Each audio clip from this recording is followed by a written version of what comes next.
This is Stephanie, and this is the Mocha Minutes Podcast.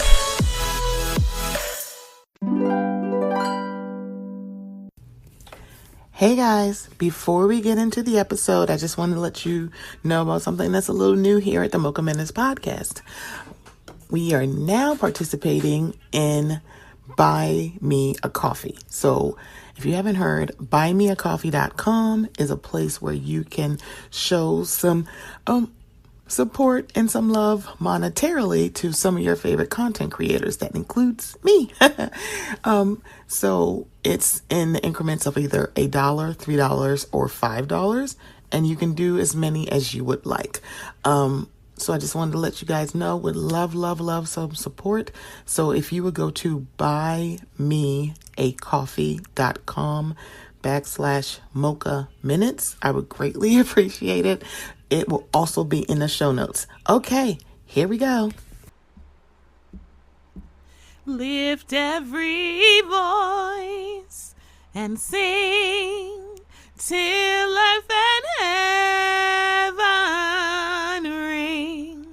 ring with the harmonies of liberty. Let our rejoicing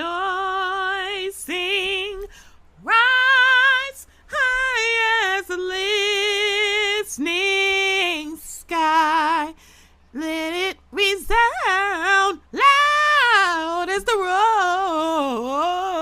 rolling sea. Let freedom ring. God of our wearies, God of our silent tears, thou who has brought us thus far on the way, thou who has by thy might led us into the light. Keep us forever, ever we. I'm sorry. Nope, because I'm going to have a moment about this song.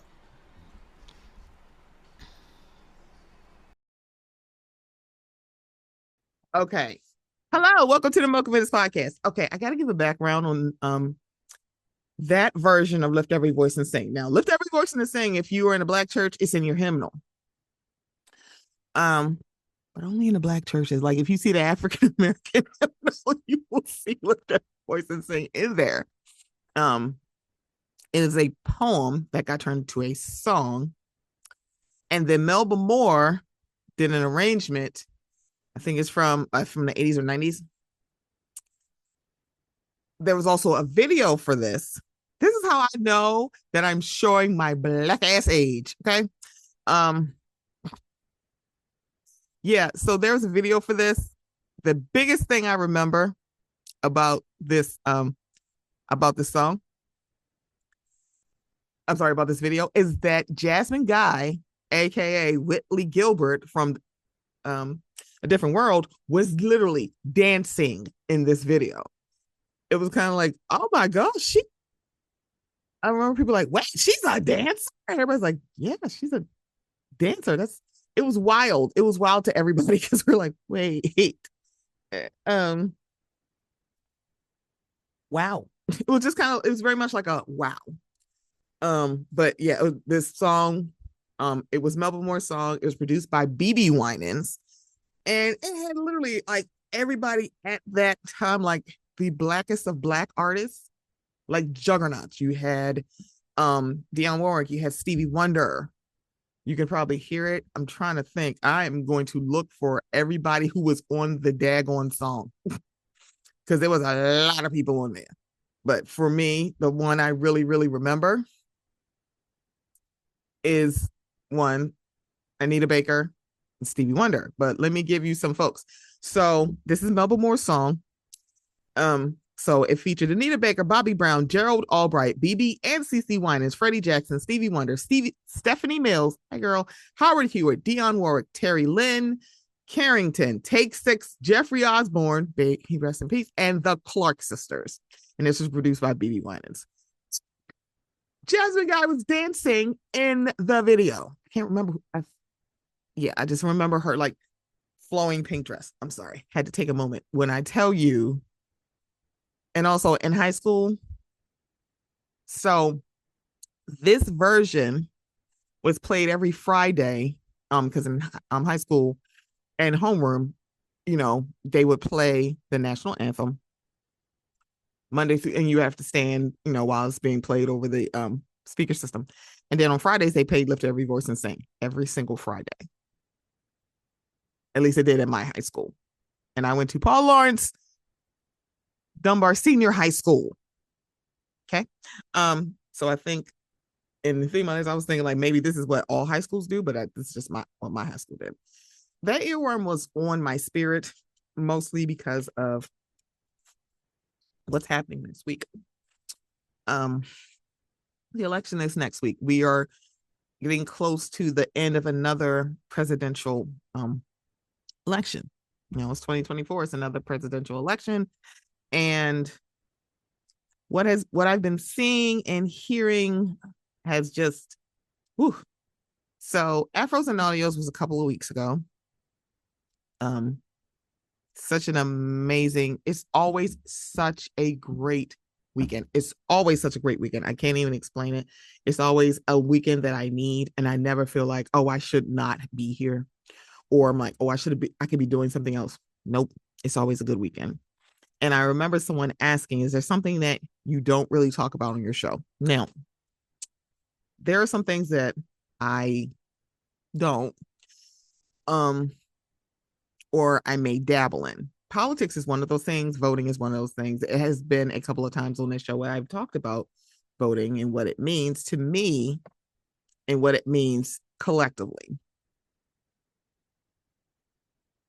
Because I always will remain here with this.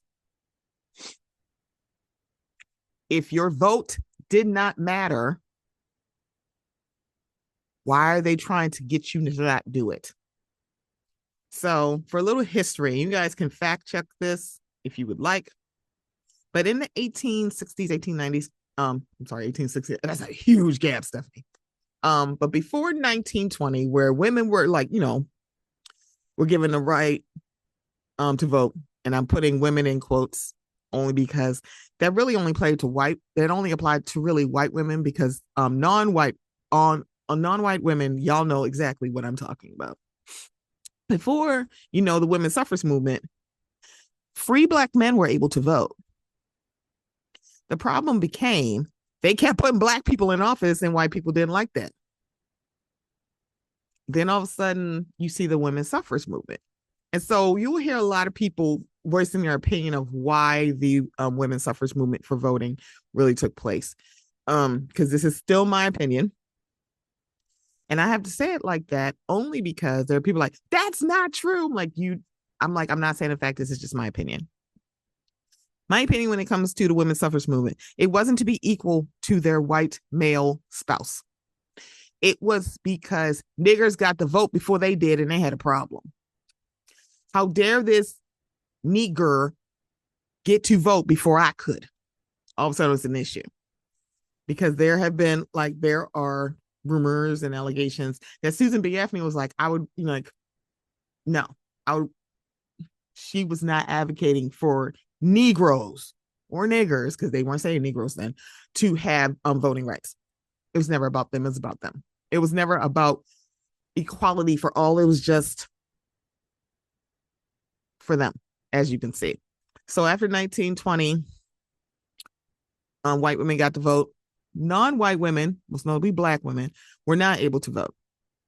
Now, mind you, Black women and other minority women were involved in the suffrage movement. If you're like, oh, I didn't hear about any of them, I'm like, yeah, people, when it comes to history, sometimes the whole story is never told. Because I'm pretty sure there are people who are listening to this who did not know that free Black men actually were able to vote before 1920, when the amendment came up to allow women to vote. Voting was a very interesting thing because essentially when it first started, you had to own land to be able to vote. Then they started letting non-landowners, white men, vote. But for the most part, voting was just allocated to those who owned land. If you happened to be a white man who didn't own any land, you couldn't vote. Then they opened it up, you know?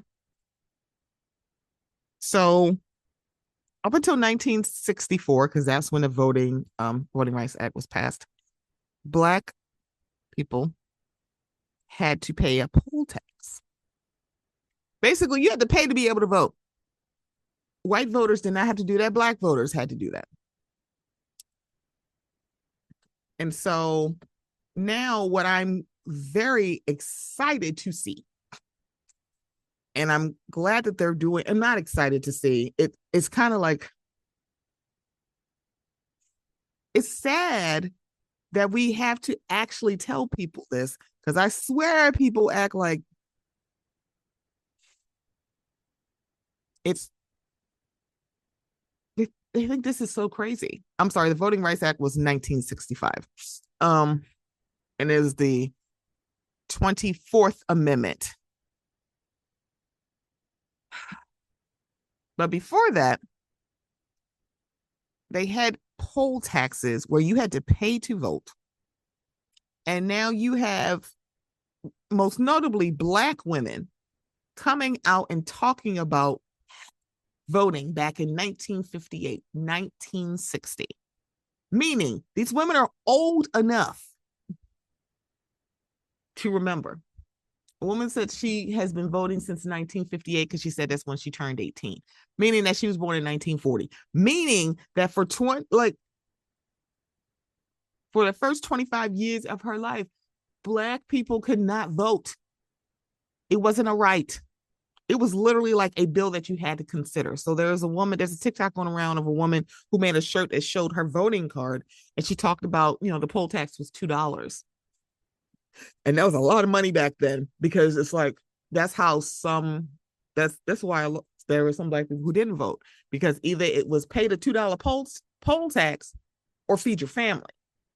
And it's kind of like, you understand that, like, oh, okay, you decided to feed your family. There's nothing wrong with that. But then the Voting Rights Act of 1965 happened, meaning somebody had to fight for you to do this. Here's the thing. That poll tax would still be going on if it wasn't people fighting for you not to pay.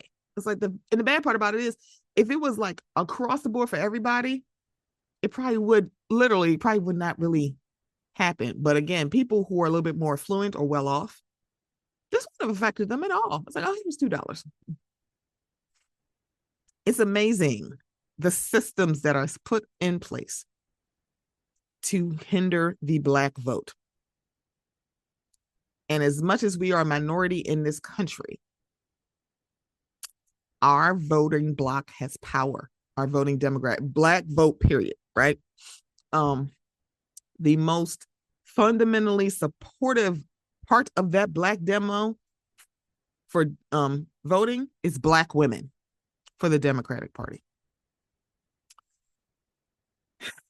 And of course it's women. It's like it's kind of like you go, of course it's women. Of course it's us. Of course. Because it's like, hello? Black women are like, to a fault, we are very, very supportive of a lot of people, a lot of groups. But when we ask for that report, that the reciprocity of that support, you don't get it. Just realize.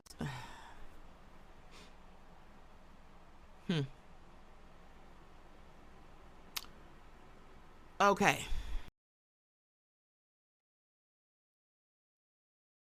Let's put this on. Okay. Just had to check something before I keep going. Sorry. I was like, wait. Okay.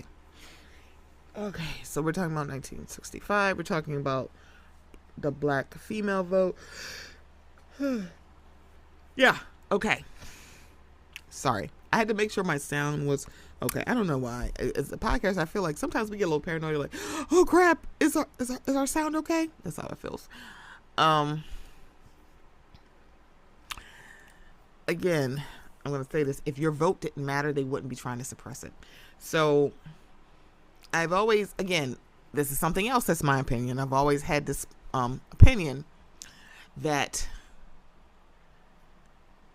voter apathy can stem from voter suppression, because literally, if you keep being suppressed enough, after a while, it's like, what's the point? Not that all voter apathy is not a direct result of voter suppression, but some of it could be. That is just my opinion, right? So poll taxes, you have people like, they did not want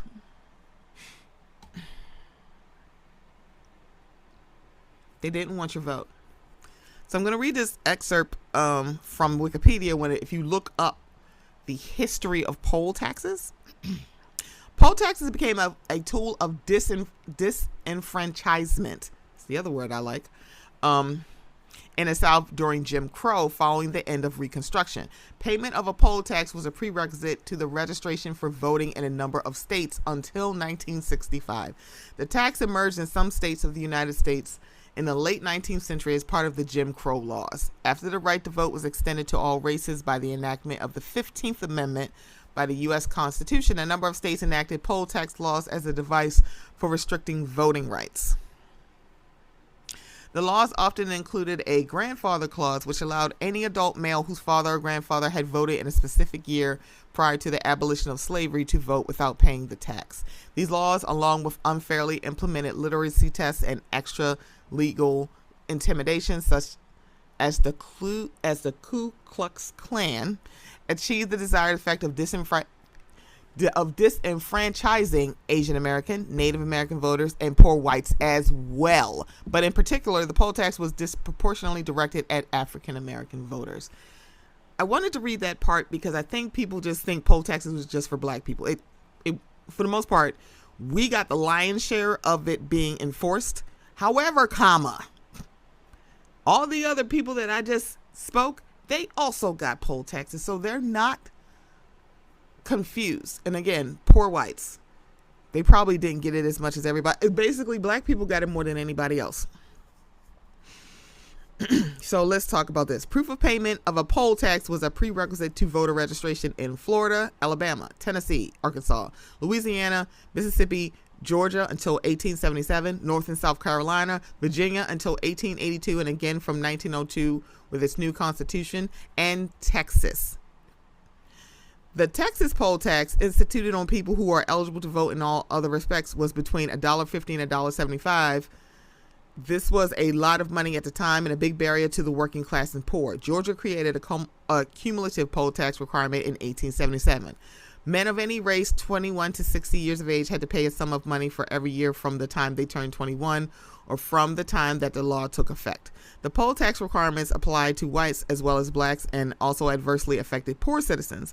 The laws that allowed the poll tax did not specify a certain group of people. This meant that anyone, including white women, could be discriminated against when they went to vote. One example is in Alabama, where white women were discriminated against and then organized to secure their right to vote.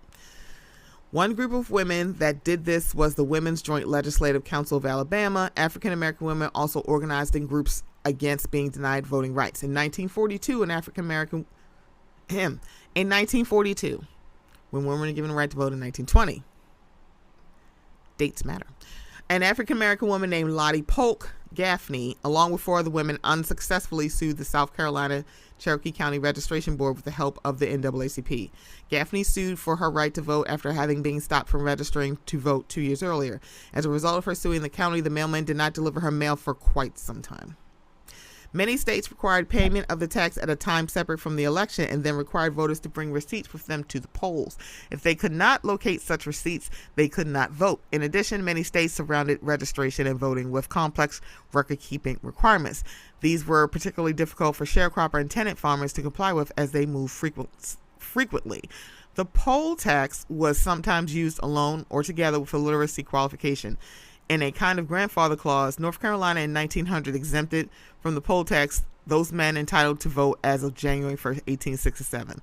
This included all blacks who did not have their suffrage. Okay. So, we are now we are here. We are coming up to less than a fortnight until the general election. And you're seeing it rev up. Now, in previous years, you would see several different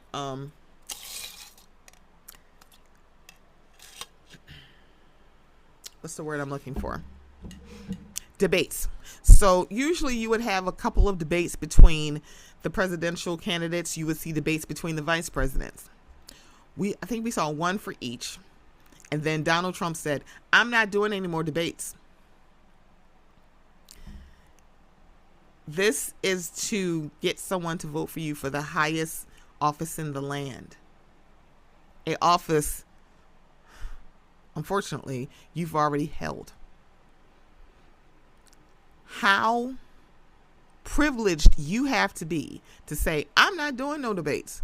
And the thing about it is, that kind of bothered me about this, is that Kamala Harris is overqualified for this position. I know y'all don't want to hear that. And I'm saying a hashtag y'all, not the ones who agree with me. But she's overqualified, because typically when it comes to black women, usually the job that we're applying for, we're usually overqualified for it. We're never underqualified or meeting the minimum quals, baby. It's usually overqualified. I know y'all ain't gonna like this, but I'm gonna say this right now. Kamala Harris is overqualified to be the president of the United States. And if you think that she's not, that lets me know maybe you don't understand what the office of the president of the United States typically does or is responsible for. She would have had prepared for that debate, because that's just what she does. That's what her team does. That's what you do when you have a presidential candidate. You make sure they're ready. You get them prepared. You don't surround yourself with sycophants. That's her opposition, sycophants. So I'm kind of glad she don't have to waste her time and have a debate. She could have debated with a box of hair. I feel like if you just put a box of his toupee on a stool, and yeah, it'd be the same thing. I have heard the most ridiculous things said, not only by the Republican candidate, but also some of their followers. It's like, y'all don't understand anything. First, it was they are taking money from hurricane victims to give to immigrants. That's not how budgets work. But go off, sis. Then it was a person literally said something so vile about their Haitian neighbors, saying they're eating the dogs and the cats. And then that presidential candidate decided to repeat something that was so ridiculous. Oh, and come to find out, the person who started the rumor, their cat showed up. Their cat came back. But he only spoke about, oh, please don't be mad at me. I mean, I didn't think it would get this far. You shouldn't have said it at all. You didn't say, I'm so sorry to my neighbor. I did something that was vile and I'm sorry. You didn't do that. You were like, guys, please don't be mean to me. I'm sorry, they weren't mean enough. Because the bad part about it is then Haitian people in that state were getting attacked. It's like, what is wrong with y'all? Y'all are literally attacking immigrants for no reason, but some of y'all are Irish and Italian and Polish. You didn't realize your ancestors were immigrants too.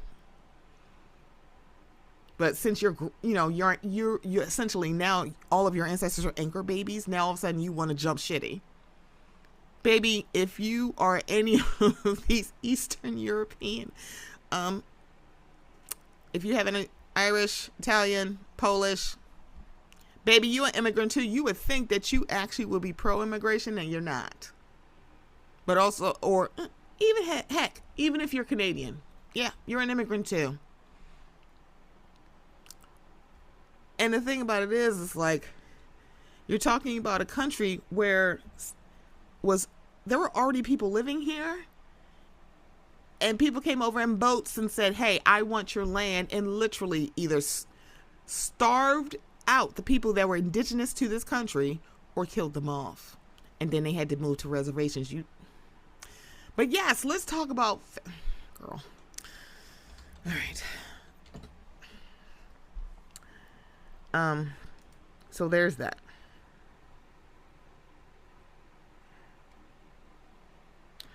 So now we're at the end. So let's talk about some stuff that's going on that's around voting. So let's go stuff that's a little bit, I did mention this, like low key.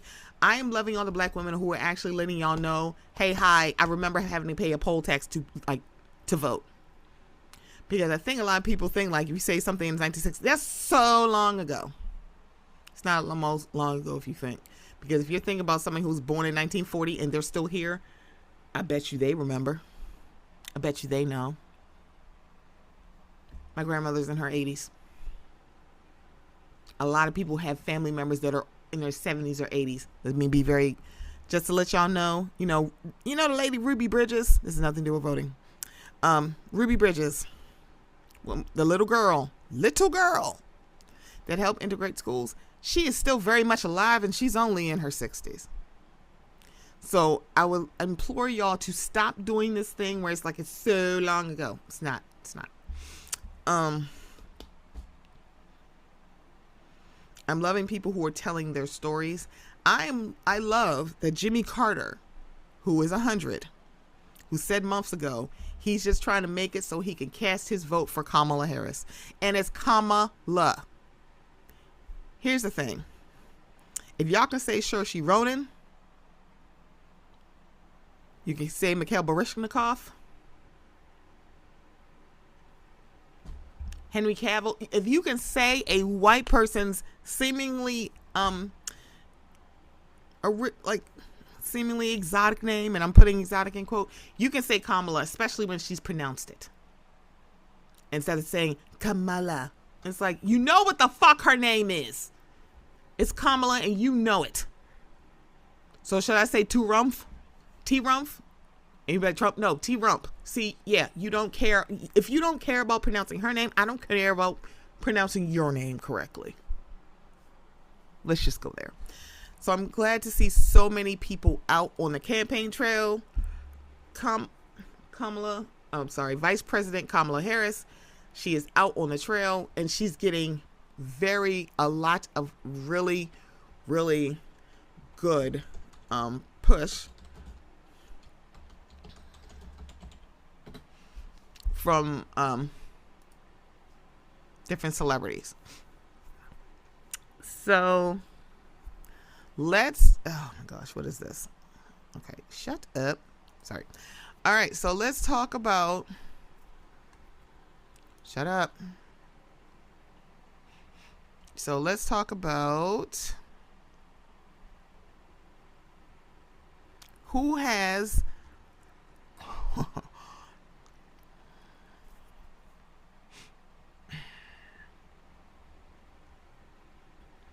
endorsed Donald Trump. Some of these people, I'm like, yeah, I'm not surprised by a lot of these. So let's see. Let's go through the list. We got UFC President Dana White, Dennis Quaid, John Voight, Roseanne Barr, and Zachary Levi. Two people in there I was surprised about. Actually, yeah. No, I'm sorry. One person. That's Dennis Quaid. Everybody else is like, yeah, no, I'm not surprised by that. Let's see. Kid Rock, Amber Rose, Chris Jansen, Jason Aldean, Nicky Jam, Azalea Banks. I think 50 Cent was doing it years ago, and I don't think he's doing it now. David Portnoy from Barstool Sports, John Germanata, who is late, and you're like, who the hell is that? That's Lady Gaga's father. Dave Ramsey, Elon Musk, and Steve Wynn. Let's see. So let's see. Former donors: Bill Ackman, Mark Andreessen, Dan Snyder, Linda McMahon, of course, Diane Hendricks, Miriam Mandelson, Kelsey Warren, Timothy Dunn, Elizabeth and Richard Hewlin, Phil Ruffin, Jeffrey Sprecher, Kelly Loeffler, Jimmy John Lyotard, Jeffrey Palmer, Bernard Marcus, Robert Woody Johnson, Kenny Trout, George Bishop, J. Joe Ricketts, Andrew Beale, Cameron, and Tyler Winklevoss, the Winklevoss twins, if you watched that Facebook movie. Don Ahern, Roger Penske, Richard Kurtz, Antonio Gracias, Douglas Leone. It is rumored Brittany Mahomes. I don't think she's flat out said it, but I wouldn't be surprised. Let's see what athletes that have endorsed Trump: Harrison Butker, Hulk Hogan, Mike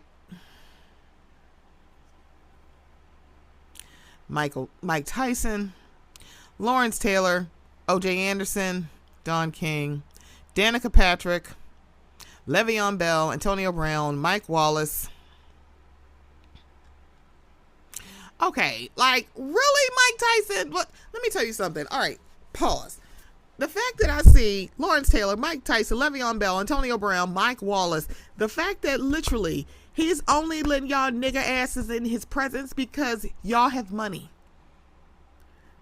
I don't understand any black man supporting Donald Trump, considering that if, like, this, and we're not making this up, it's like you could just Google it. In the 90s, he literally called for the death of 5 black and Latino boys. He called for it. And guess what? He ain't back down. He doubled down on it. He's like, well, they said they were guilty. I'm like, yeah, a coerced confession? Okay, girl.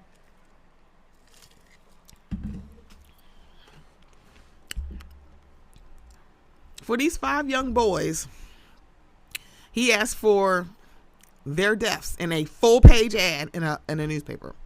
January 6th, he was kind of quiet.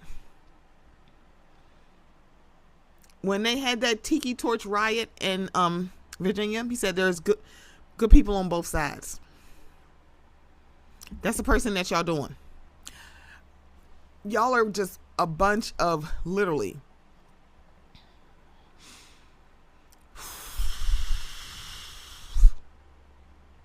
just weakest links. Okay, let's talk about who's endorsed Kamala Harris.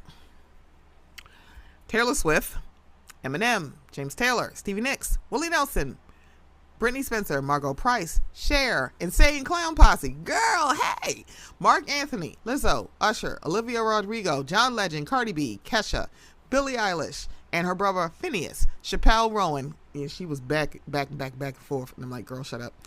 Bruce Springsteen and Neil Young, Tina Knowles, Charlie XCX, Beyonce, Sarah Jessica Parker, Whoopi Goldberg, George Clooney, Barbara Streisand, Rosie O'Donnell, Jamie Lee Curtis, Cynthia Nixon, Mindy Kaling, Tony Goldwyn, Kerry Washington, Nick Offerman, Jane Fonda, Ben Stiller, Kathy Griffin, John Stamos, Ed Helms, Tiffany Haddish. I know. Ike Barinholtz, Matt Damon, Lin-Manuel Miranda, Aubrey Plaza, Jennifer Aniston, Mel Brooks, Linda Carter, LeVar Burton, Anthony Rapp, Misha Collins, Mark Hamill, Robert De Niro, Jennifer Lawrence, Fran Drescher, Bryan Cranston, Anne Hathaway, Ken Burns, Spike Lee, Aaron Sorkin, Andy Cohen, Barack Obama, obviously, and Michelle Obama. President Barack Obama and Michelle Obama, President Bill Clinton and his wife Hillary Clinton, Jimmy Carter, Mark Cuban, Bill Gates, Michael Bloomberg, Laurene Powell Jobs, Arthur Blank. Hey, he is the owner of the Atlanta Falcons. John Pritzker, Sheryl Sandberg, Eric Schmidt, Steven Spielberg, John Fish, Reed Hastings. These are billionaire supporters. Theodore Leonisis, Christy Walton, Elaine Wynn, Melinda French Gates, Sean Parker. Now, these are folks that are notoriously Republicans who stand there voting for the Harris Waltz ticket. Anna Navarro, Anna Wintour, Tory Burch, Martha Stewart, Bill Nye, Geraldo Rivera, Omarosa Manigault Newman. Yeah, kind of like... Also, let me keep going. Steve Kerr, Steph Curry. Magic Johnson, Thomas Booker, Dawn Staley, Billie Jean King, Allie Krieger, Doc Rivers, Chris Paul. The entire Seattle Storm WNBA team, Jerome Bettis, Mean Joe Green. And so this is just a sidebar. You would think that David Duke, the former KKK leader, would be a Trumper. He has literally said, so he supported Donald Trump 2016 and 2020. He's voting third party this year, and he's endorsing Jill Stein because she, and I quote, only candidate who speaks clearly about the war in the Middle East. Stein said, but she said, she rejected the endorsement, calling Duke a racist, troll, and white supremacist.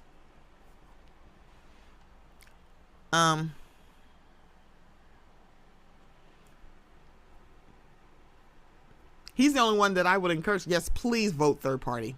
But I'm glad that as much as I could like say about Jill Stein, the fact that she said, girl, I do not want your endorsement, please leave me the hell alone, is chef kiss. She's a lot of things, but it don't seem like she all that stupid to actually accept the endorsement from him. But yeah, I know there are people who have like I don't care what a celebrity is going to do. I don't care what a celebrity thinks.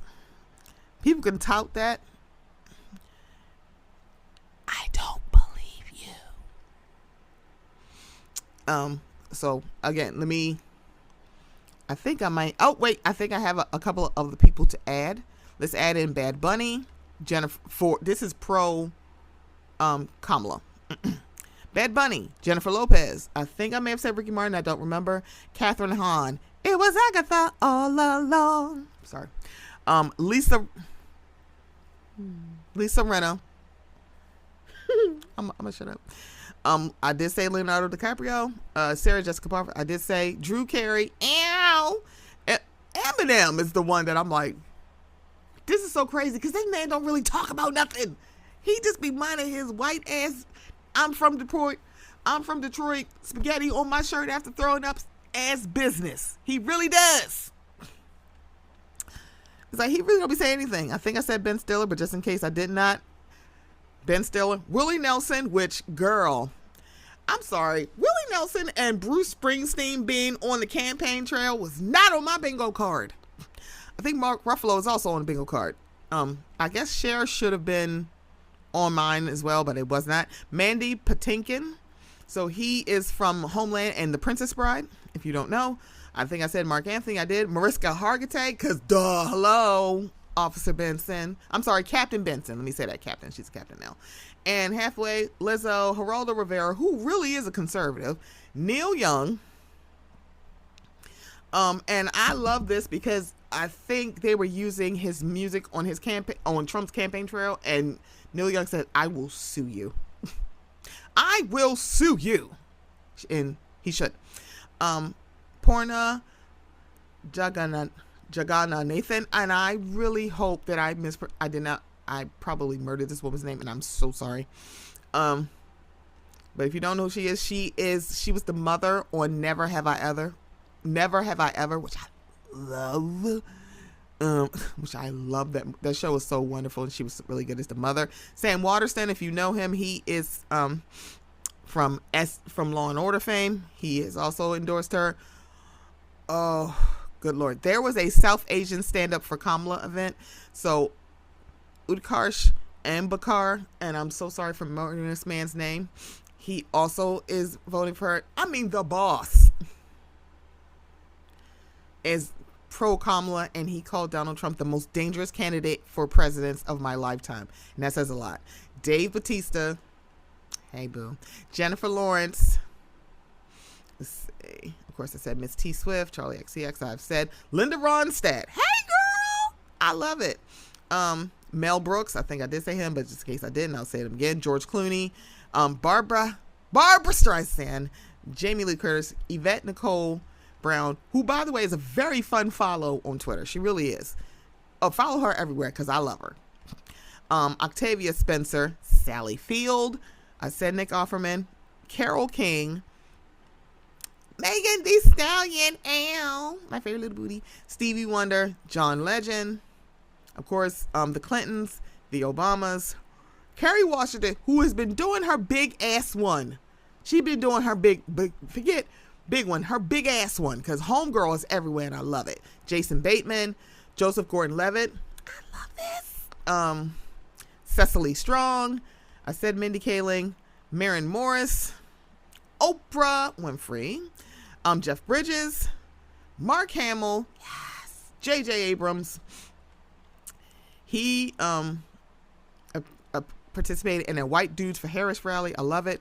Mickey Guyton, Pink, Spike Lee, I think I said Spike Lee, Julia Louis-Dreyfus, Eva Longoria, Jason Isbell, Sigourney Weaver, hey Ripley, Matthew Modine, I said LeVar Burton, but I'll say it again, LeVar Burton, Misha Collins, oh, he is pretty, Bill Nye the Science Guy, Laura Lippman, you ever read her book, she's an author, Atisha Locke, or Attica Locke, this is one, you know you're old, and I'm like, oh, good Lord. I'm sorry if I screwed up this woman's name. Michael Connolly. Howard.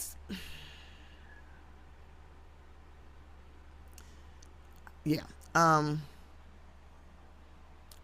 Hyacin. Howard Stern. Alex Cooper from Call Her Daddy. She did a big one. Michael Keaton. You've seen him. Stephen King. Ice-T. So there's a lot of, it's some good people really over here. It's a lot of people. It's a lot.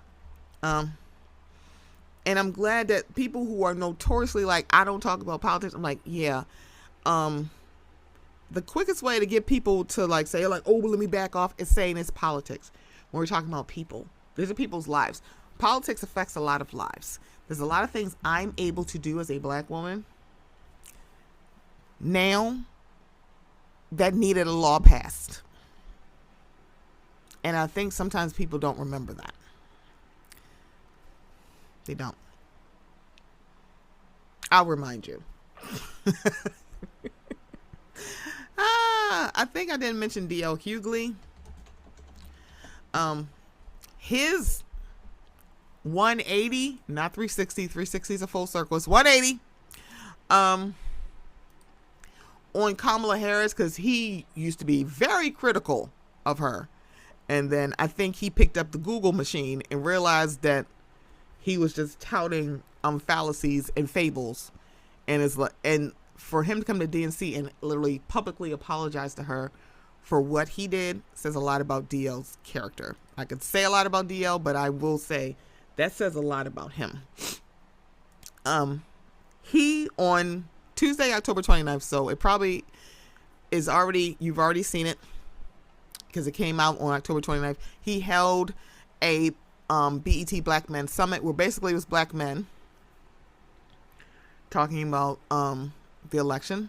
So let me just give you the press release from BET.com. The summit features prominent guests including Michael Ealy, award-winning music producer Jermaine Dupri, civil rights attorney Ben Crump, NAACP president and CEO Derek Johnson, National Urban League president and CEO Mark Morial, rapper and philanthropist Vic Mensa, the Honorable Greg Jansen, the Collective PAC founder and president Quentin James, lifestyle specialist and radio host Kenny Burns, chair of Congressional Black Caucus and Nevada Representative Stephen Horsford, Tennessee State Representative Justin J. Pearson, Virginia State University Political Science Department chair Dr. Wes Bellamy, author and political commentator Keith Boykin, Win with Black Men executive director Khalil Thompson, and CEO and co-founder of The Gathering Spot Ryan Wilson.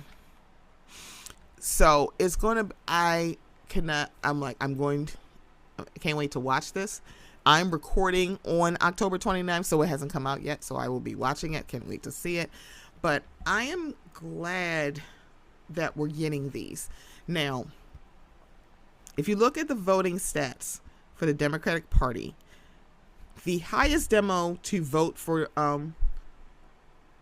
Democrats is black women, but right under that is black men.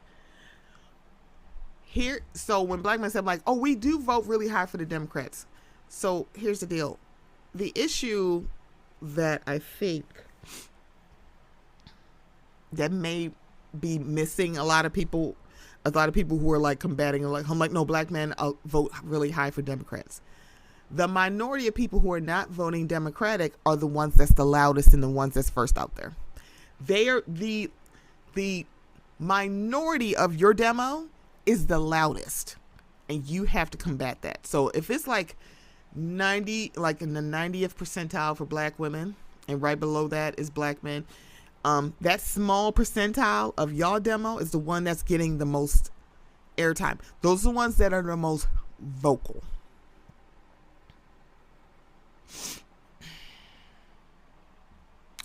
I need y'all to marinate on that one.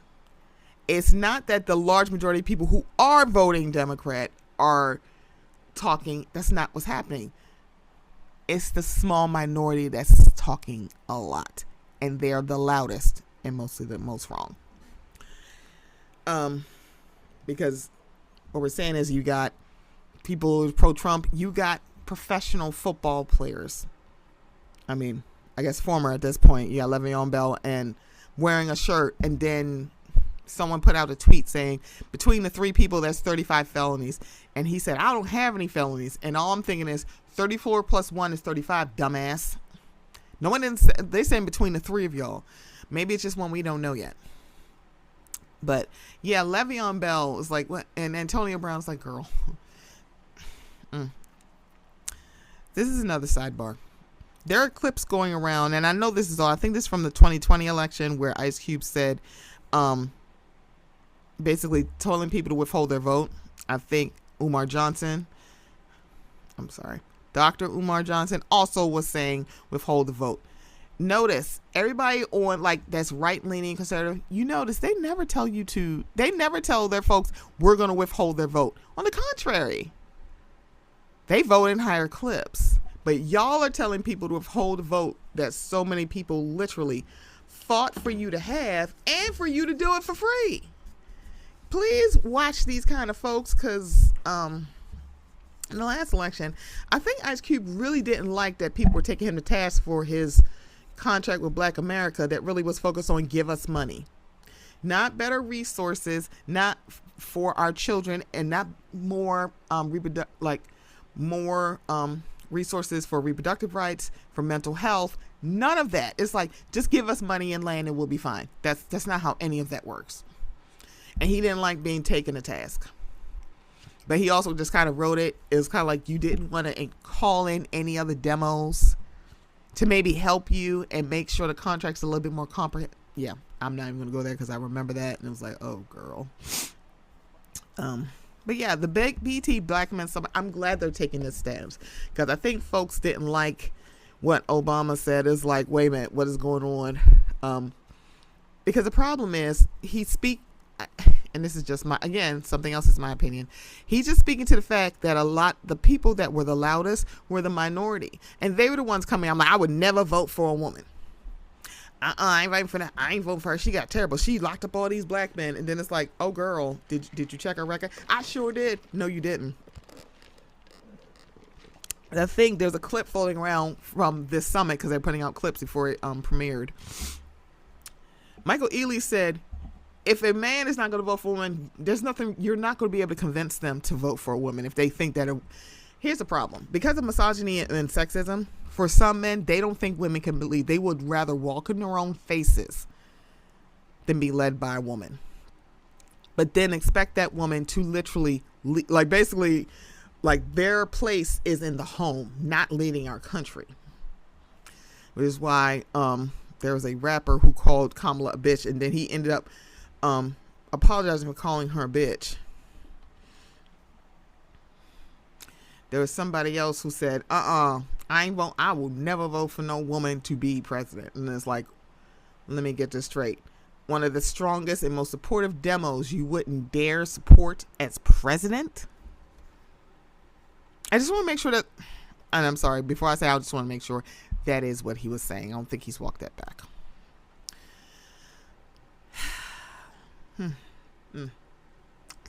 Let's go into mid-key for voting for stuff that I see. Now, this is somewhat recent. Now, I grow so weary of imbeciles typing things. So I have been seeing quite a bit of idiotic, imbecilic rants from people about Trump, like very nonsensical. You don't know what the hell you're talking about. You've never watched Schoolhouse Rock. It's like you can't Google it and see how a bill is made. Y'all don't know shit about shit. and I grow weary. So it's a lot. It's a lot going on. So over the weekend, there is this thing called the football, right?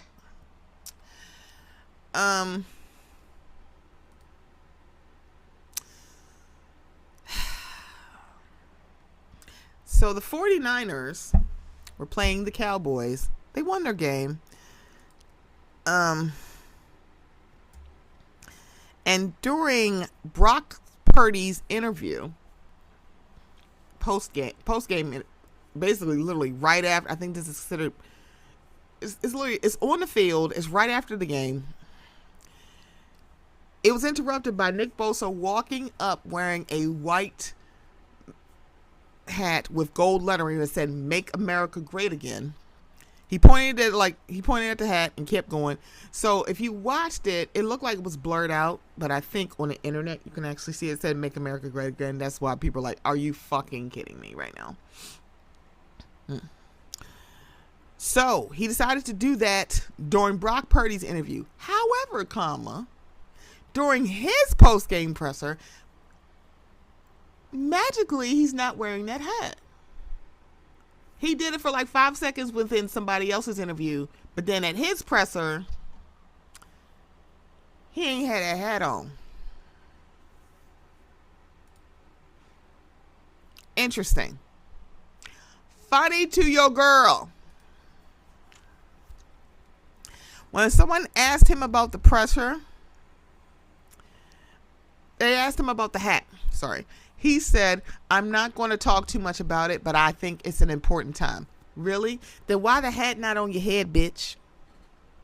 Why the hat? Why don't you walk into that presser with that hat on? Since you want to stand on business, stand on business. If you really was about that life, which, by the way, you'd have walked in that presser with that daggone hat on. Because you pulled a Tom Brady. Tom Brady just had the MAGA hat in his locker. And he was being interviewed and folks saw it. You decided to be a spectacle on somebody else's moment. And then when it's your turn to speak, ironically, you couldn't stand on business, you baby back bitch. I don't care that he was the defensive player of the year about 1 or 2 years ago. He is a baby back bitch. Because if you want to stand on business, fucking stand on it. I loathe anybody who is literally being extremely disgusting towards anybody who's either supporting Kamala Harris and Tim Walz or to those two candidates or that ticket collectively. Either their supporters or actual the candidates. Sorry. Yeah, I loathed y'all. Here's the thing about voting. Voting is a secret ballot process, and it's still a secret ballot process. Still. There are millions of people who vote, and the thing about it is they talk about the whole population. Usually it's about maybe at most 50% of those who are registered voters who vote it has always been this way. It's never been a very high percentile of people voting.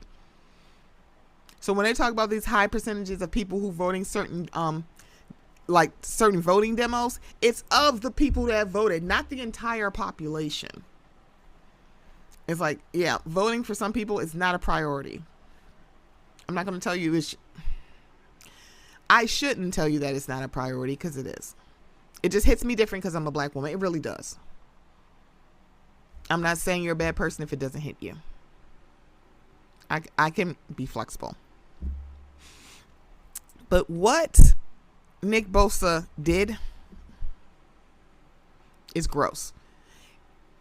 It's even grosser that he could not literally be a grown-ass man and walk into your own presser with that hat on. So you're going to do that during Brock Purdy's interview, but you can't possibly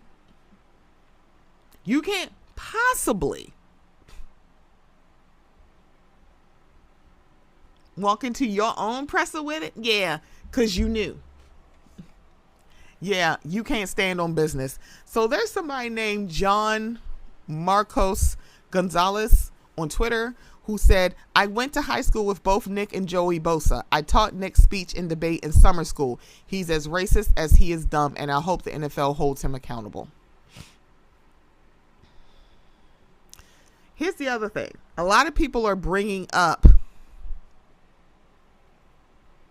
Colin Kaepernick and how some of the same folks who were just like, freedom of speech for Nick Bosa, literally told Colin he should have shut the hell up. And mind you, Colin actually gave an explanation. So for folks who may not know, Colin, and mind you, and they're also doing a juxtaposition because these are players that were on the same, that are affiliated with the same team. At the time that Colin Kaepernick had started his protest, he was the quarterback for the San Francisco 49ers. Joey Bosa is the defensive end for the San Francisco 49ers. So, from JW9911 on Twitter, Colin Kaepernick stood in front of every mic San Francisco's media outlets had and gave his exact reasons for why he refused to stand for the anthem.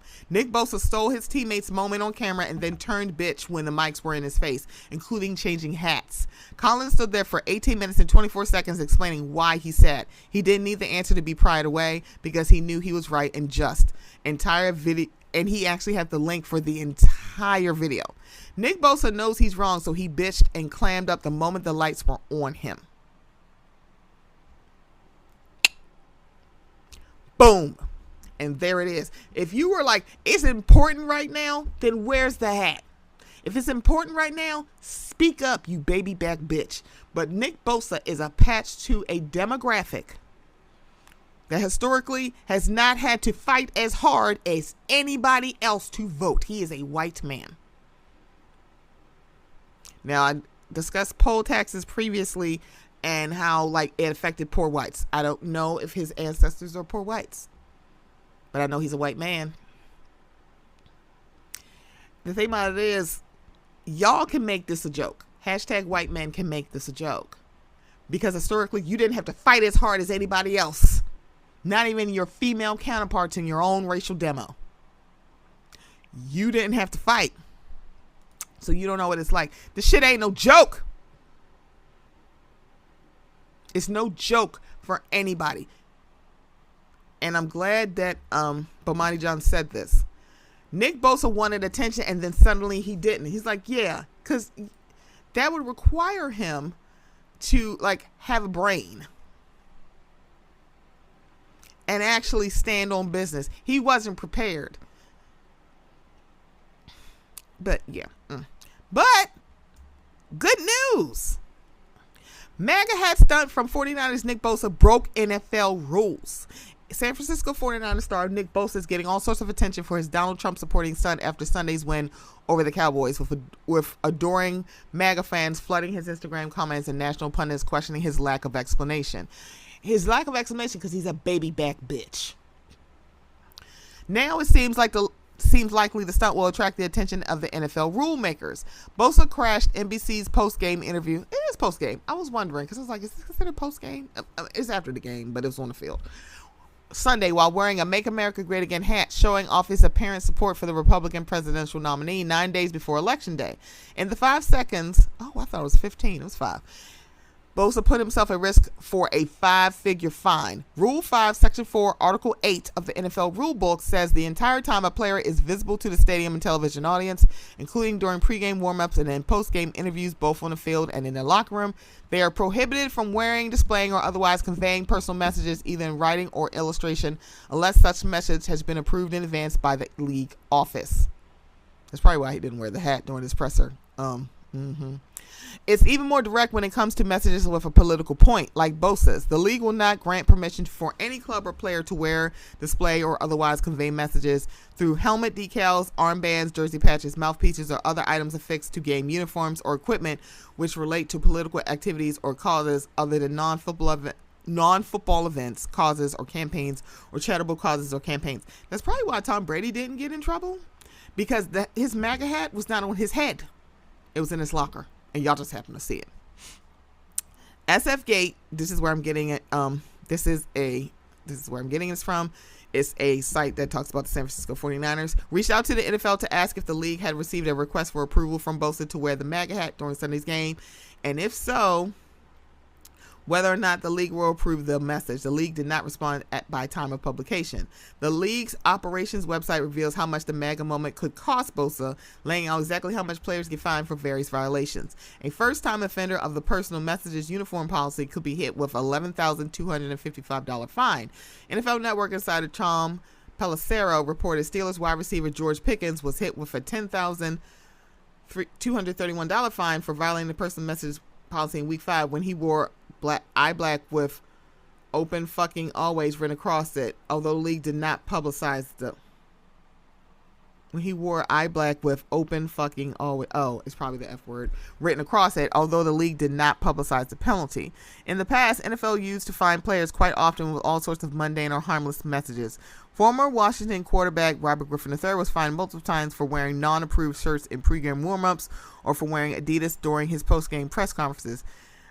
49ers quarterback Alex Smith was once threatened with a $15,000 fine for wearing a San Francisco Giants hat during post-game interviews. Several Steelers players were fined in 2015, even when they were supporting charitable efforts. The pushback over those fines led the NFL to create the My Cause, My Cleats initiative.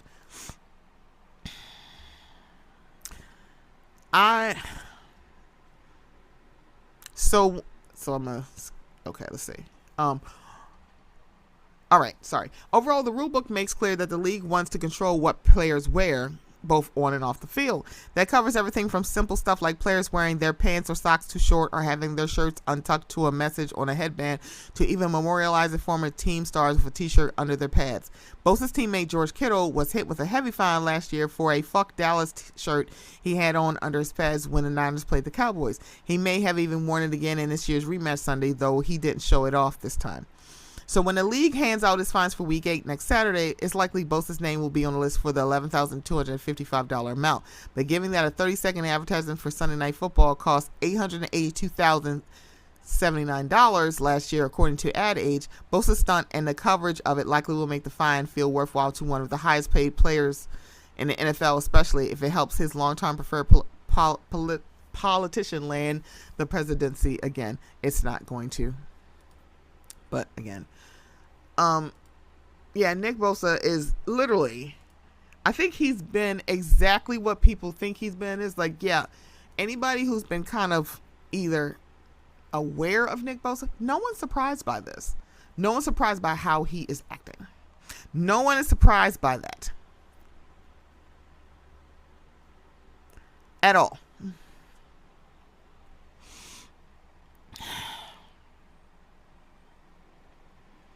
But hopefully he gets a fine.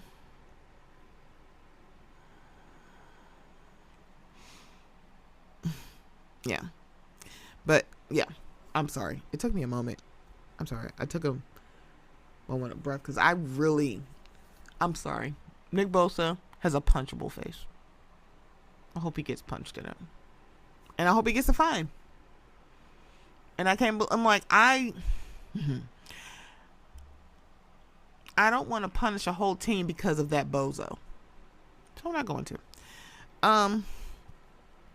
High key. The last thing.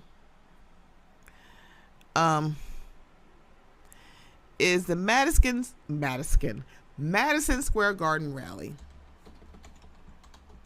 And the foolishness that it was. Is at Madison Square Garden. It was allegedly between 4 and 6 hours.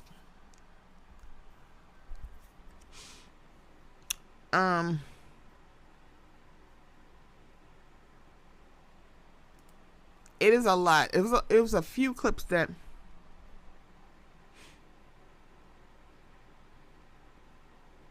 it was a lot because the clips you're just like, oh, so y'all are surprised by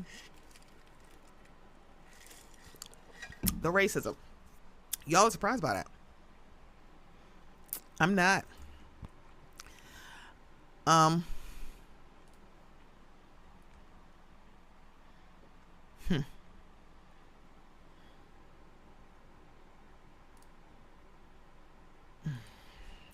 I'm sorry. Hold on. Oh, God. Okay. This is the dumbest thing I've ever seen.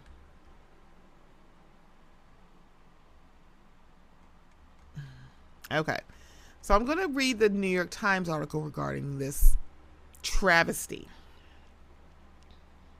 Trump at the Garden, a closing carnival of grievances, misogyny, and racism.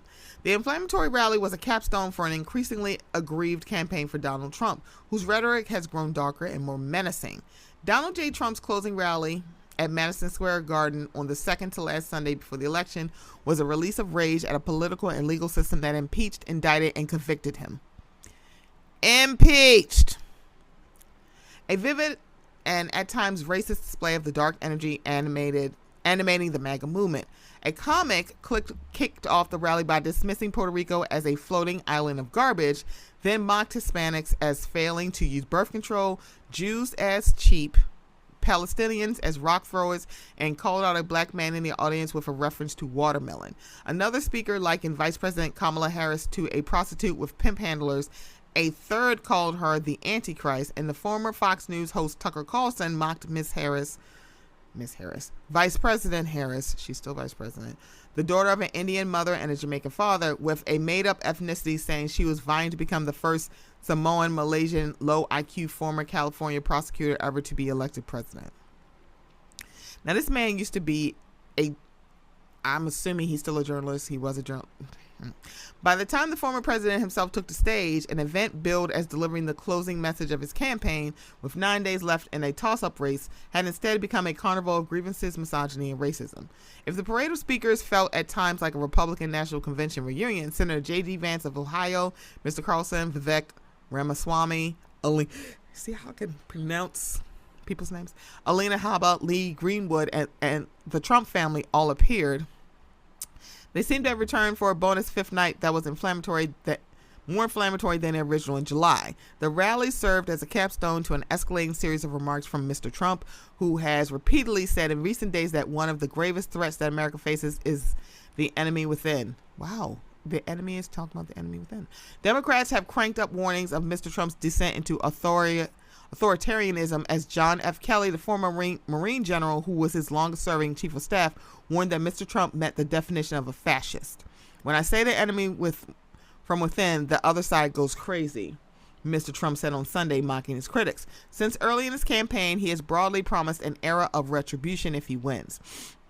But a relative lull earlier this year, he has grown more specific as of late, including promising prosecutions against a variety of people if they deem to have cheated in the election, and to fire the special counsel Jack Smith, who brought 2 federal indictments against him, and even suggesting throwing him out of the country entirely. On Sunday, Mr. Trump described the date of his potential election as a liberation day from what he describes as an occupation by invading migrants. Ms.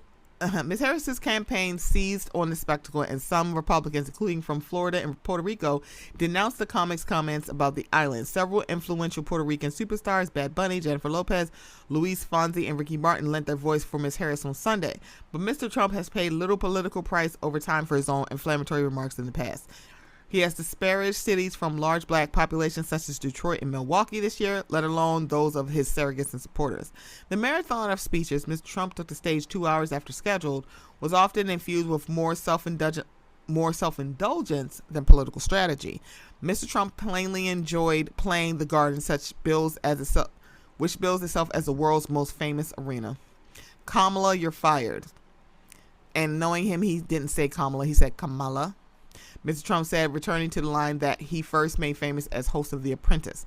But he went so long that the crowd had begun to thin noticeably before he finished his 78-minute speech.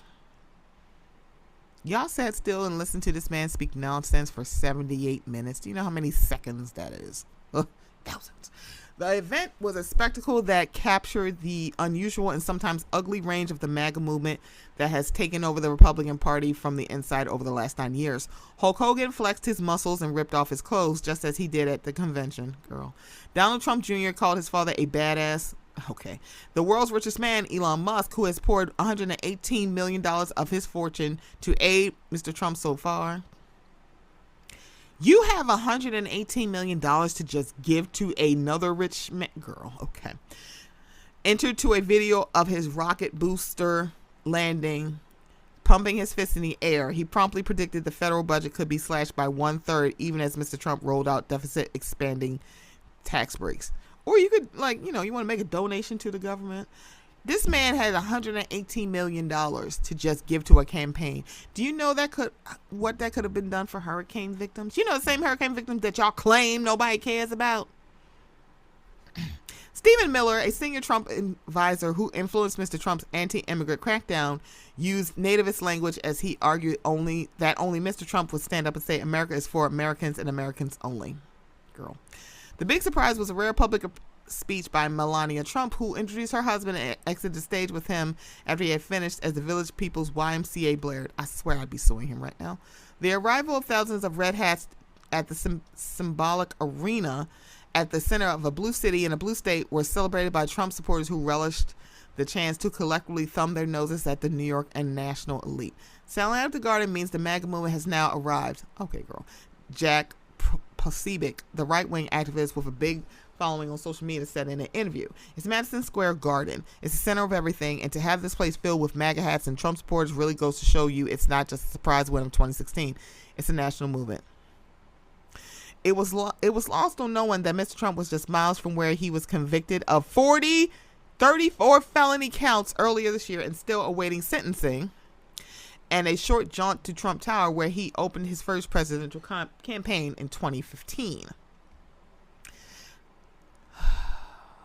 I can't believe this. The singular nature of Mr. Trump's candidacy was emblazoned in slogan form and a scoreboard above as he began to speak. Trump will fix it.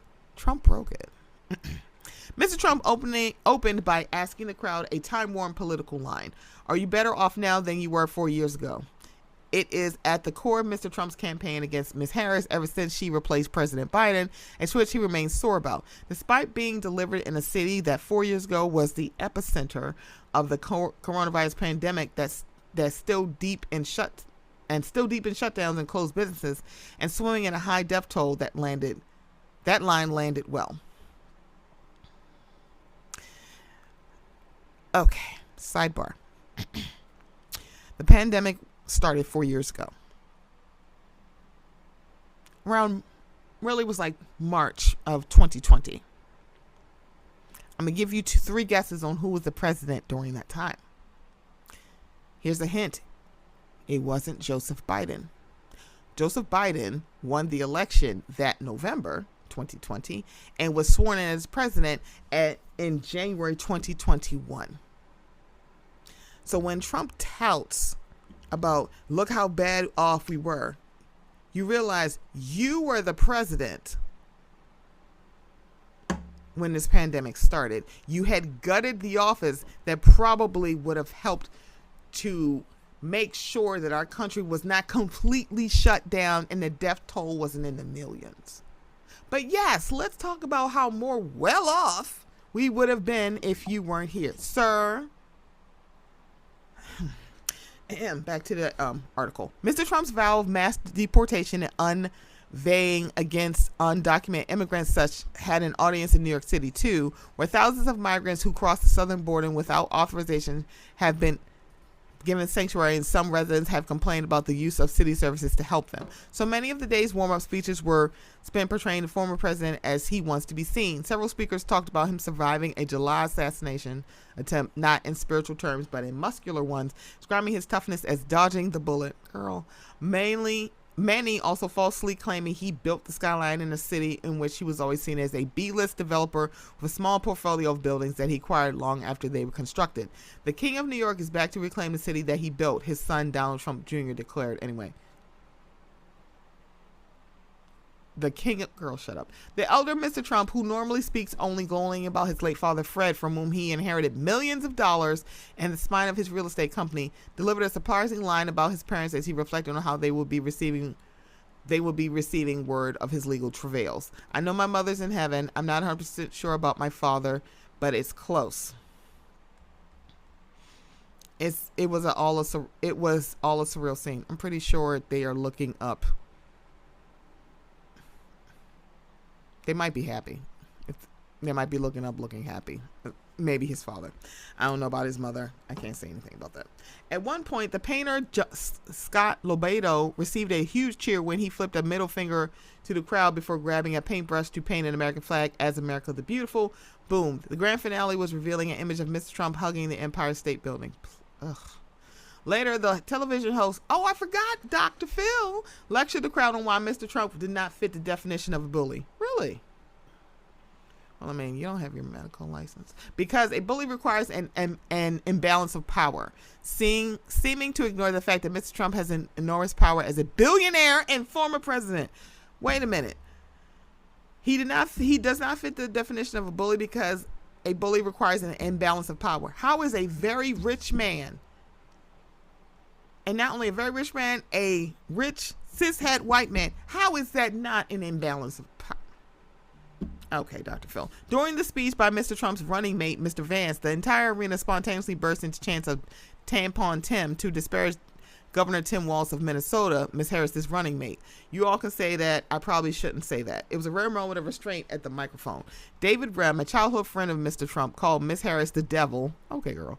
Grant Cardone, a businessman, declared that the sitting vice president has pimp handlers. Prove it. Sid Rosenberg denounced Hillary Clinton as a sick son of a bitch for linking the Trump rally and a pro-Nazi event at the arena at the same time decades ago. Is she lying now? Mr. Rosenberg called the entire Democratic Party a bunch of degenerates, lowlives, Jew haters, and lowlives. Every one of them. When the comedian Tony Hinchcliffe made his remark about Puerto Rico, there were groans from many of the audience. On the same at least y'all groaning. You would think y'all would have left in protest, but I can't tell y'all what to do now. I can't tell you what to do now. On the same afternoon, Ms. Harris was in Philadelphia courting Pennsylvania's significant Latino population and stopping by Freddie and Tony's, a Puerto Rican restaurant. Timing is everything, David Plouffe, a top Harris advisor, wrote on X, posting clips of the two side by side. In his White House bid, Mr. Trump has banked on winning uncommon shares of black and Latino voters in part by leading into cultural wars that split the Democratic Party. In his speech, Robert F. Kennedy Jr. invoked his uncle, former Senator Ted Kennedy, for creating Title IX for women's sports. He used that heritage to defend his own current opposition to transgender women participating in sports. Mr. Carlson marveled aloud from the stage of following the party switching Mr. Kennedy. It's a realignment. It's unbelievable. 20 years ago, the same arena, Rudolph Giuliani delivered the keynote address at the 2004 Republican National Convention. 3 years after the September 11th terrorist attack prompted then President George Bush to caution the nation against hate. On Sunday, Mr. Giuliani leaned into overboard stereotyping against the Palestinian people, who he said are taught to kill us at 2 years old. What the hell are you talking about, sir? They're talking about a 75-year-old apartheid where they were killed off. They were unalive. You were bombing their children. You literally walked into their house and said, I want this house, and threw them out and said, get out. I don't take a risk with people that are taught to kill Americans at 2. I'm on the side of Israel. Girl, what? Mr. Giuliani praised Mr. Trump for coming to the city where he once served as Republican mayor. This is where a Republican is not supposed to come, Mr. Giuliani said, which is why Donald Trump came here. When I tell you, these folks are like literally, they dropped them on their heads. The comedian who started out, and they're like, oh, he's a roast comedian. So I'm like, that does not mean that this is okay. Like, I don't care what he is. Because the thing about it is now that the Trump campaign is trying to distance himself from the person, say, I'm like, he doesn't reflect our views. I'm like, hey, hi. So then who, hi.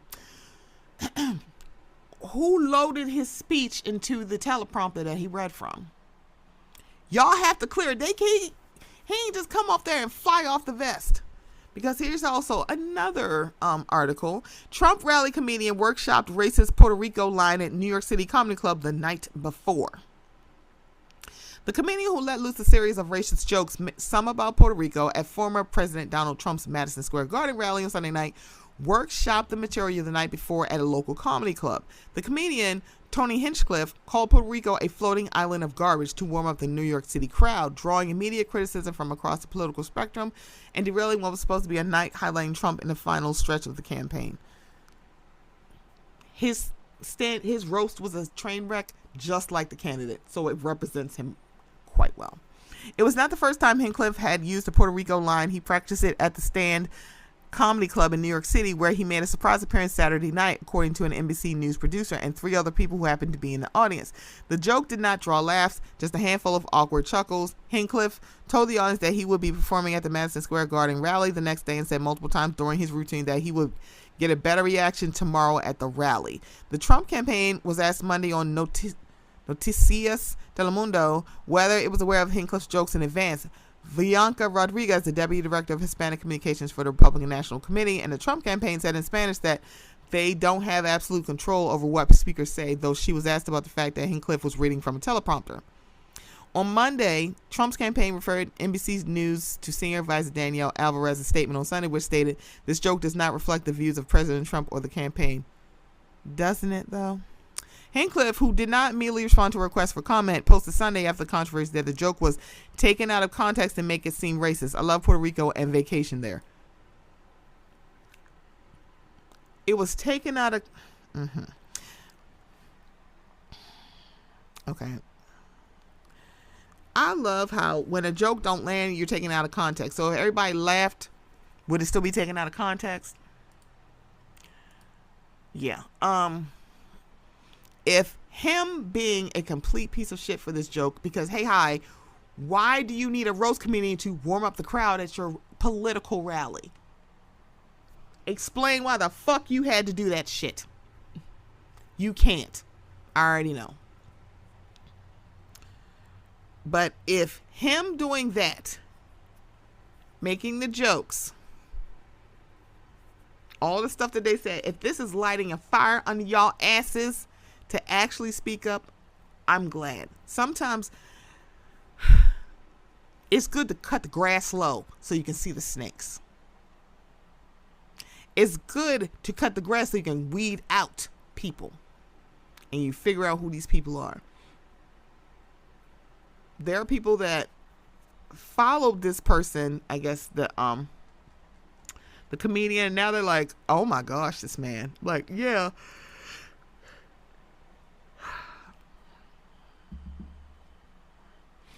And Jon Stewart, I hear you when he said he wasn't the issue. He wasn't the problem. Was the comedian the total problem? No. Did he help? Also, no. He does not need to be the problem to be a problem.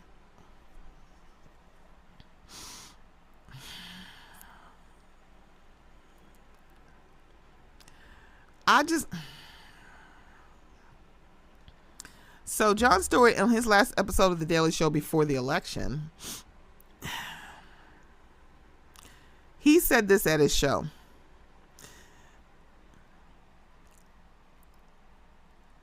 So Jon Stewart is back hosting the Daily Show, but he's doing it one night, Monday night, and he's doing it until December 2025. He's also going to be doing an hour-long Election Day special.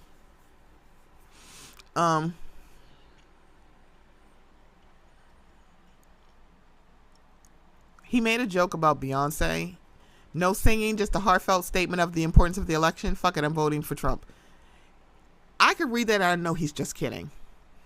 Then he talked about the Madison Square Garden rally. Now, generally, that's a lineup that you see outside Madison Square Garden, yelling at strangers as they try to get inside Madison Square Garden. And let me just say, how dare they desecrate the stage that a piano man has consecrated? Hello? How dare you? How fucking dare you? Listen to me. You know how many scenes from an Italian restaurant he's going to have to play?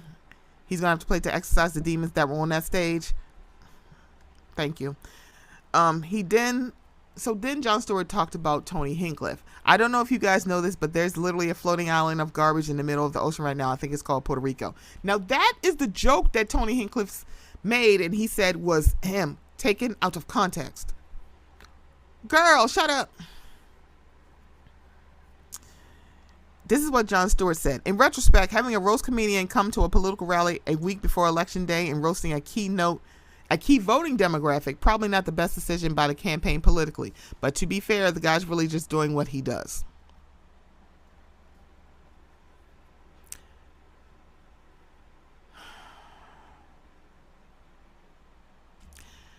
The host then played a clip of Hinchcliffe performing at Netflix's roast of Tom Brady. Oh, wow. This year. I forgot. I didn't watch the whole roast. Where he joked about Jews and enslaved people.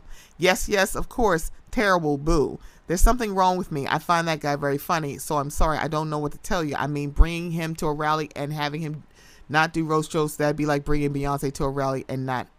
So this is sometimes why I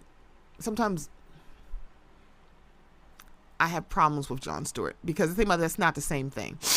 You don't expect her to fucking sing at a rally. Yeah, the thing about it is, it's like, I want to know why people are not going to the school of what comedy is supposed to be. Comedy is not punching down, it's punching up. So literally making jokes about Jewish people, about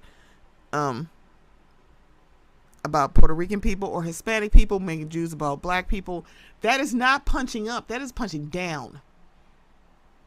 So I don't know why you did not go to the George Carlin School of Comedy, but literally, traditionally, comedy punches up, not down. And it's like, one, it shows how much of a comedian you are not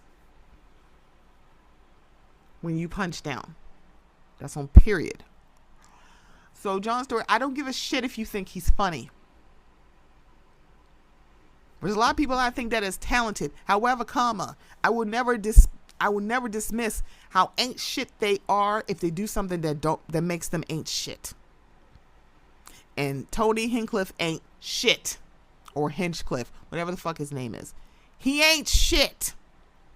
And that's where you should have started. You're a comedian, you think you can make these jokes.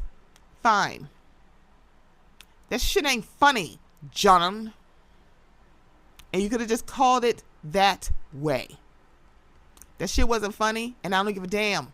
Hey, hi, Jon Stewart, you're also a comedian. You should be embarrassed by this. Oh, and hopefully the Swifties get activated, because apparently he said Travis Kelce will be the next O.J. Simpson at a Trump rally. At the rally, he said he called him the next O.J. Simpson.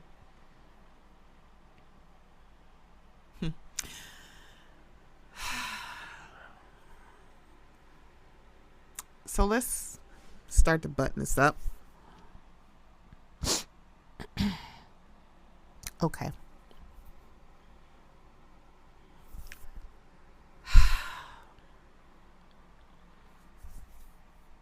But when this episode comes out, the election has not happened yet. It'll be a few days before.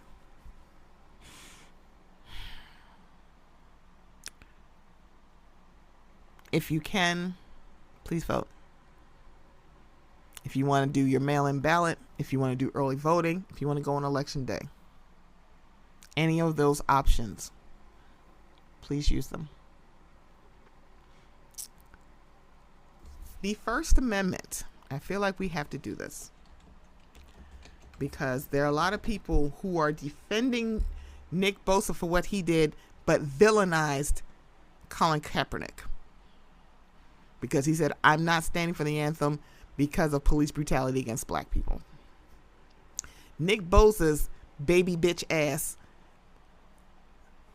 interrupted a interview, and then when it was his turn to speak, didn't speak. Couldn't speak.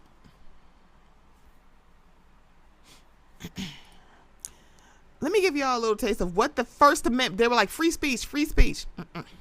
The First Amendment of the United States Constitution protects the following fundamental freedoms. Freedom of speech. Congress cannot make laws that restrict freedom of speech. This includes the right to not speak, such as not saluting the flag. It's not saluting the flag. Freedom of the press. Congress cannot make laws that restrict freedom of the press. Freedom of religion. Congress cannot make make laws that establish a religion or prohibit the free exercise of religion. Right to assemble. The people have the right to peacefully assemble. Right to petition. The people have the right to petition the government for a redress of grievances. Freedom of speech does not mean you get to say what the hell you want and nobody can't respond to what you said.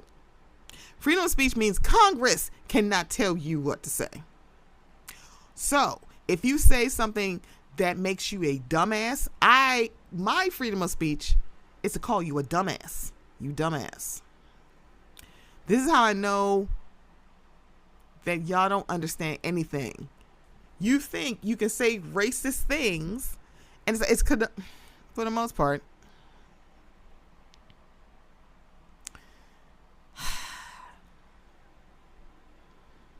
You can say what you want. I'm going to say that. Freedom of speech does not mean freedom of consequences. So if you say something racist to a black person or any oppressed group and they punch you in the face, that's the consequences for saying what the fuck you want to say.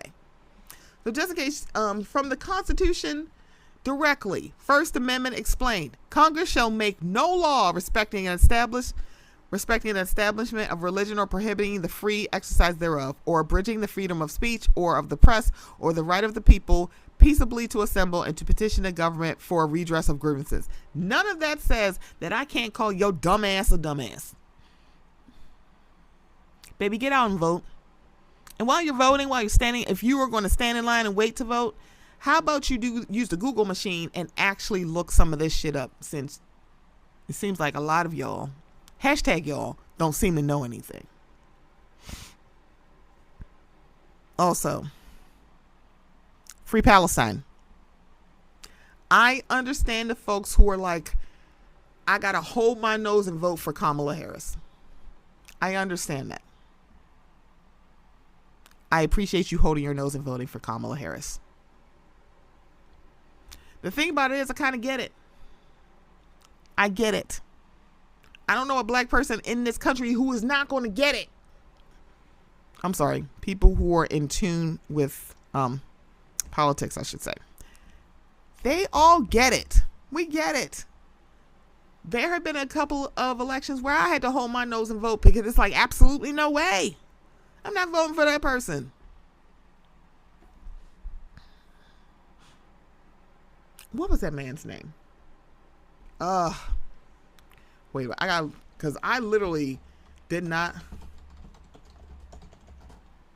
I think it's John Kerry. 2004, voted for John Kerry. Do you know that I like him as a candidate? No. Was he problematic? I don't think so. But I can't remember. But did I vote for him? Yes, I did. He ended up losing.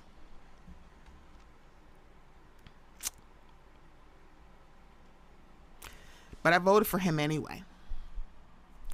Now, he may not be a good example, but that is an example of me holding my nose and voting, because I'm like, I don't really like this person. I didn't like him in debates. He wasn't somebody that I liked.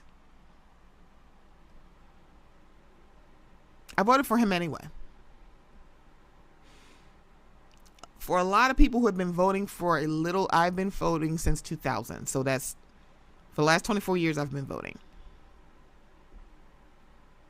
Yeah, 2000 was my first. That was my first presidential election. Was 2000. There are black people who have been voting a long time. Excuse me, this woman says she's been voting since 1958. I bet you on one hand she can say how many candidates she actually liked, but she can give a longer list of people that she voted for anyway. Voting is not about, would you want to have lunch with this person? Would you want this person to come to your home and have drinks with you and eat wine and popcorn and watch old episodes of Scandal? The president is supposed to serve the people. Who is the person that's going to move you to the place that you need to be? The math does not math if you say Trump. It will never math. Ever. And a superpower supporting a superpower that have had a relationship for a very long time is very, very complicated. There have been people who have been speaking up and trying to voice support for Palestine for decades. Kind of like groups who have been in front of Congress, who have been protesting in DC for years, wanting to, and it finally happened in 2021, renaming the name of the Washington DC football team. They had been protesting for years, and the owner acted like that didn't happen. Nobody don't have a problem with the name. I'm like, yeah, so why you got a steady group of people protesting you every year? Math don't math. The right never touts with withholding their vote. So don't withhold your vote. Vote for who is going to move this country forward. I promise you that person will never be the person who had a whole circus of racism, misogyny, every phobia you can think of on a Sunday night. That is not that person. Period. Dot. Thank you for listening, everyone. Thank you so much. Thank you for listening, and I will be back. Bye.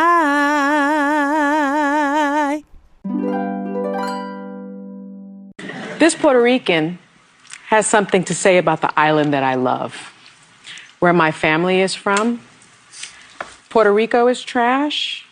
We are Americans, Donald Trump. Americans. We voluntarily serve disproportionately high in the military, while you have bone spurs. And we vote. Pennsylvania is home to almost 500,000 Puerto Ricans. North Carolina, 115,000. Georgia, 100,000. Arizona, 64,000. Wisconsin, 61,000. Michigan, 43,000. Nevada, 27,000. We vote Donald Trump. Trash. And by the way, Jennifer Lopez, Ricky Martin, Bad Bunny, Luis Fonsi, and Mark Anthony have over 345 million followers on Instagram. I think you only have 26 million, since you care so much about size.